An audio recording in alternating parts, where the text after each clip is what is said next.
Next up, we've got Amjad, who's going to come and do some presentation. And when I spoke to this young man who is very energetic and determined when it comes to making something happen, he said, you know what, we just want to make sure that teachers have a great time before Christmas. Ladies and gentlemen, a man with a lot of energy, passion and drive, please give a big massive round of applause to Amjad. Kind of feels like I've already presented twice now with being shouted at by Tim and doing all that augmented reality there. I just wanted to share a few top tips, but really to highlight a toolkit, a website that has over 275 ideas, 275 teacher-led, tried and tested, and probably unique ideas. And my challenge is when you come back after January, please try at least one of these ideas. So the website is in the booklet.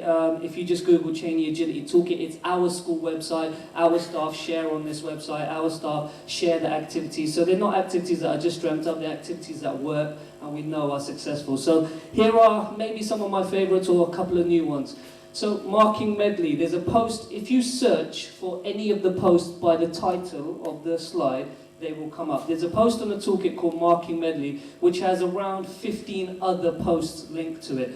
And like Tim was saying, low effort, high impact. There are lots of low effort, high impact activities and posts and sort of ideas related to them. So you've got kind of marking stickers. So instead of repetitively writing the same thing, why not print the generic feedback on stickers as a plaster form and ask them to patch over their work with those generic mistakes. Also, maybe add in a QR code to your marking and get the students to link into a website that could help them rather than having to write in lots and lots of times the same thing. Maybe even add in some augmented reality like Mark was saying. On this post, like I said, lots and lots of tried and tested activities that help with the sort of frenzy that's going around with marking and what people should be doing with their marking.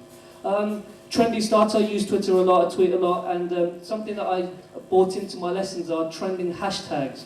And I look at the trending hashtags maybe an hour before, maybe a minute before, maybe a day before. I mean, one that I've used quite a lot in my RE lessons recently is I'll ride with you with the atrocities that are going on around the world at the moment. And I asked the students a simple thing. Using the hashtag, what would you tweet in relation to this lesson? Maybe it doesn't need to link to the lesson. Maybe we could just ask our learners to be outside of the classroom learners as well. So I really tried to use a hashtag that's trending globally, internationally. And we asked the students, you know, what would you tweet? What would you send in relation to this hashtag? And you could pick something that's relevant, something that's sport related. I mean, the things that have been happening are very personal to me recently with the Peshawar attacks, and I've been looking at that with students and asking them, what would you send? How would you show your message? How would you share your appreciation with the other people across the world? So trendy starter is something you could try.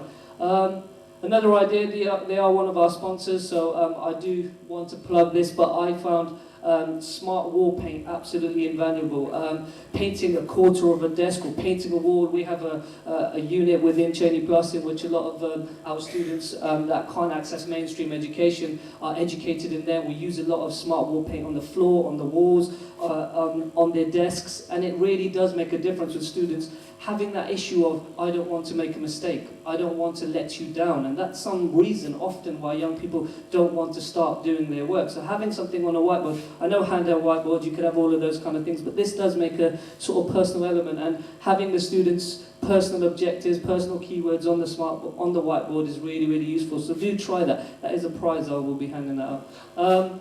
Culture Box. I organised Culture Box in association with a couple of people, one teacher in Dubai and another teacher in Australia, and we were talking about the idea of pen pals, and we said, oh, do we remember having pen pals when we were younger and sending letters to students?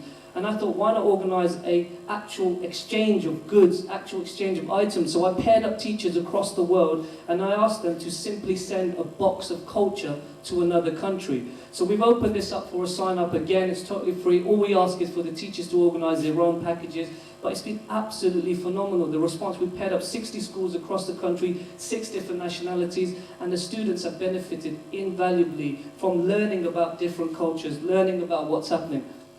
Parent marking. So going back to marking, because marking is a big one. What I ask all of my parents to do once a half term is mark a piece of work for their child, for the child that they're looking after. I send them the success criteria, I send them the guidelines, and I say to them, you grade the piece of work. You see the kind of work that your young person is completing. This makes a massive difference to the students. Your mum and dad's marking this. And then what I've started to do, is saying, I'm not going to assign the piece of work, it's just going to be a random piece of work that your parents have to mark. VIP is one of my all-time favourites. If a student makes a very important point, give them your chair, give them a cushion. And Miss Kelly over there from Bristol arranged her own cushion with Miss McIntyre, VIP cushion, and give them that to make them make those very important points. So that's it from me, thank you.